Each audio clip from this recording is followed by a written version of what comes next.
Kembali lagi di Merinding malam ini.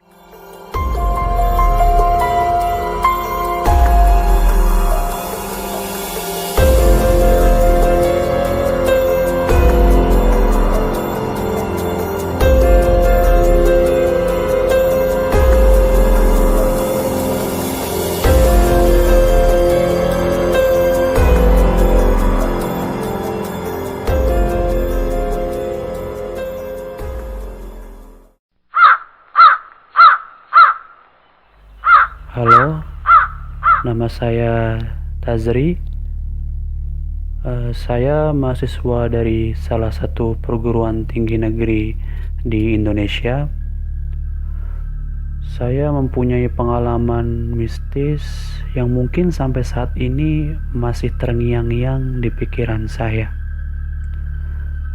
Cerita ini terjadi sekitar setahun yang lalu ketika saya melaksanakan praktek lapang di salah satu daerah di Banyuwangi. Saya berangkat ke sana bersama ketiga teman cewek saya. Di tengah perjalanan, saya mulai merasakan ada hal-hal yang aneh, yang mana itu berawal dari chat bapak saya.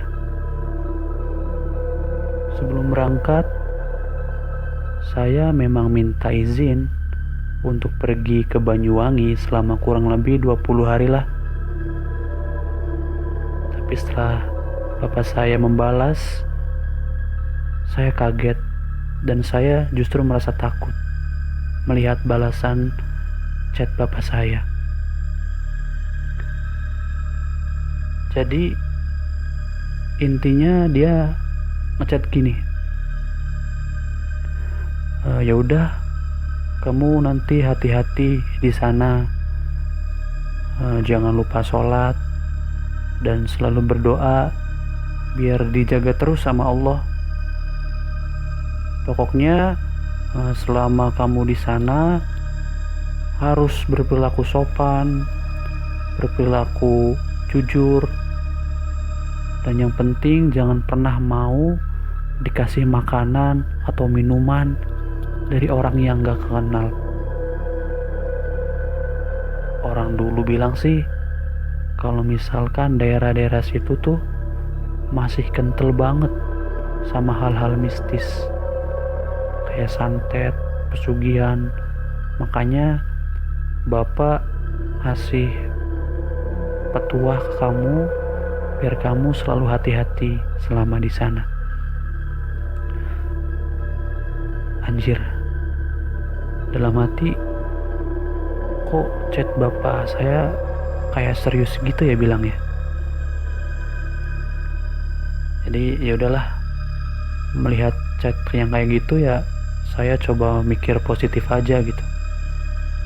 Mungkin namanya orang tua dulu masih percaya hal-hal yang begituan. Jadi ya saya bersikap bodo amat aja gitu. Singkat cerita, kami sampai di sana malam sekitar jam 10-an. Kami langsung dianterin ke salah satu kos yang ada di sana, dan menurut saya itu kosannya sangat sepi sekali dan suasananya sangat serem banget.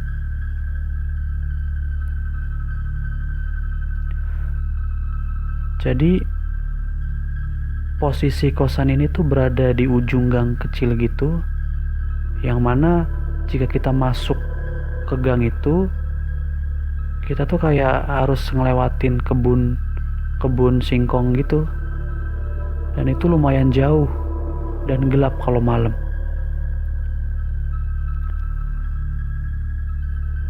Bahkan di sisi kanan kebun singkong itu ada pohon gede banget, dan itu serem sih kalau misalkan kita lewat situ malam-malam. Apalagi saya yang baru pertama kali tinggal di sono. Jadi gang itu tuh hanya berisi 5 rumah dan kebanyakan isinya itu kos-kosan. Nah, kos-kosan kami ini posisinya paling ujung dari gang itu. Kenapa saya bilang paling ujung? Mungkin karena di samping kosan kami ini belakangnya sudah hutan kali ya.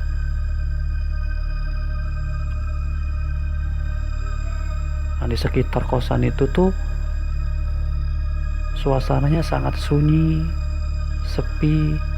Bahkan kalau malam itu nggak ada orang. Dan yang paling penting di samping kosan kami itu udah sungai gitu. Dan di samping sungai itu kayak ada pohon-pohon bambu gede-gede gitu yang nggak kerawat.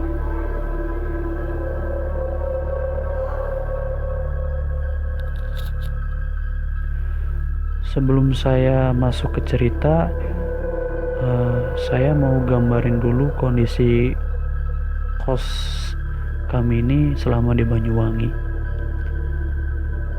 Jadi kosan ini tuh ada 2 tipe gitu. Yang pertama itu tipe rumah biasa yang terdiri dari 2 kamar. Dan satunya itu tipe rumah bertingkat gitu yang terdiri dari 10 kamar, 5 di kamar bawah dan 5 di kamar atas. Nah, karena ketiga teman saya ini cewek semua, jadi mereka tinggalnya dalam satu kamar di kosan yang tipe rumah biasa itu. Sedangkan karena saya cowok sendiri, jadi harus terpisah dong. Jadi saya harus tinggal di kosan yang tingkat. Dan kebetulan saya satu-satunya orang yang tinggal di kosan itu sendiri. Aduh, merinding. Saya pikir ya udahlah, nggak apa-apa. Toh di sini lebih murah kalau misalkan sekamar sendiri gitu. Dan toh saya di situ hanya 20 hari. Jadi ya udahlah, saya terima aja.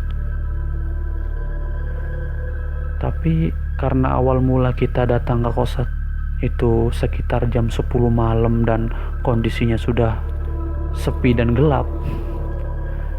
Jadi saya justru merasa takut gitu. Harus tinggal di situ sendiri.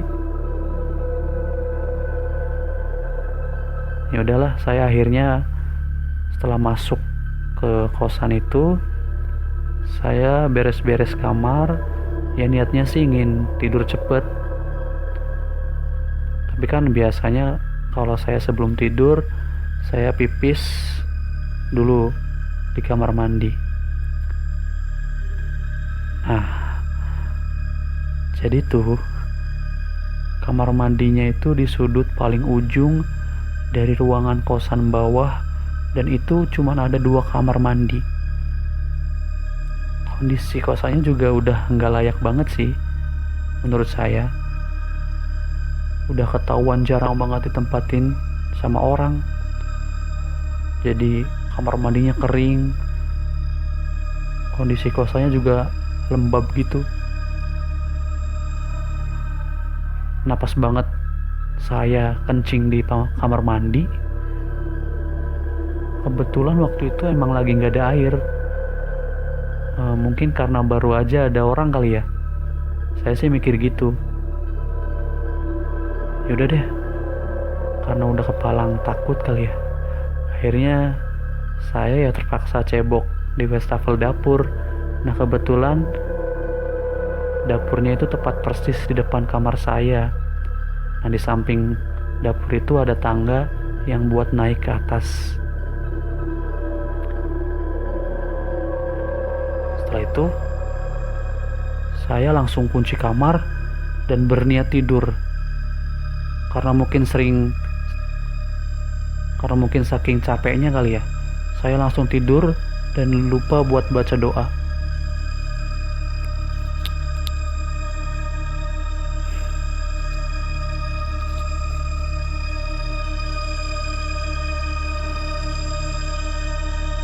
Kondisinya ya emang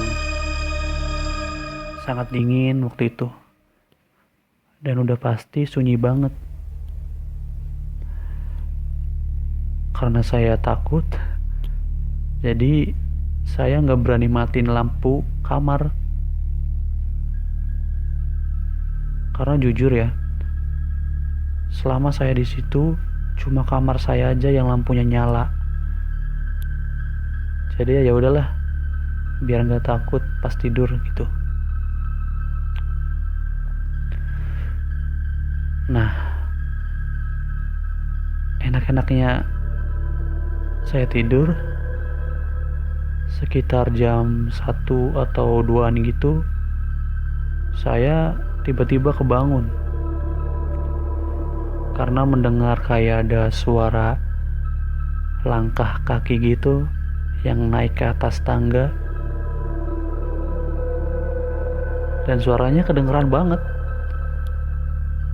Soalnya di kosan itu tuh kayak bentuk kamarnya kayak akuarium, yang atasnya nggak langsung plafon gitu. Kebayang gak sih? Kayak akuarium jejer-jejer gitu, cuma dibatasin sekat-sekat sampingnya doang, atasnya kosong. Ya, jadi setiap ada bunyi-bunyi di luar kamar, jadinya kayak kedengeran jelas gitu. Dan menurut saya, dari segi desain bangunan pun ini kosan ini mirip kayak bekas gedung burung walet dulunya. Soalnya sama sekali nggak ada jendela. Jadi saya kalau internetan harus keluar kamar, dan kalau siang pun itu kondisinya gelap sekali, nggak ada cahaya yang masuk. Cuma ada lubang kecil satu, itu pun buat ventilasi udara. Oke, lanjut. Jadi setelah mendengar suara langkah kaki yang semakin jelas gitu, di situ karena saya mungkin setengah kebangun dan saya mikirnya gak macem-macem sih, cuman bisa doa aja di balik sarung. Dalam hati, anjir banget sih, baru aja saya datang ke kos ini malah dikasih yang kayak begini gitu. Mana saya mau 20 hari kan di sini. Setelah mendengar bunyi-bunyi itu, saya nggak bisa tidur sampai subuh. Saking takutnya kali ya. Saya mikir, yaudahlah, toh saya di sini buat tugas kuliah kan. Dan saya juga nggak ganggu kalau misalkan di kosan itu ada penghuninya. Semenjak suara langkah kaki malam itu ya, saya justru menutupi cerita ini dari teman-teman cewek yang lain. Saya kira ini yang terbaik, biar mereka nggak merasa takut atau gimana-gimana gitu. Padahal saya udah kepalang takut banget anjir. Mungkin sekian cerita kosan saya dulu selama di Banyuwangi. Ceritanya masih panjang banget. Nanti saya lanjutkan di Merinding Malam Ini episode selanjutnya ya. Oke, teman-teman yang penasaran, jangan lupa subscribe channel Tazrian R. Dan jangan lupa nyalakan notifikasinya biar update cerita horor terbaru di Merinding Malam Ini.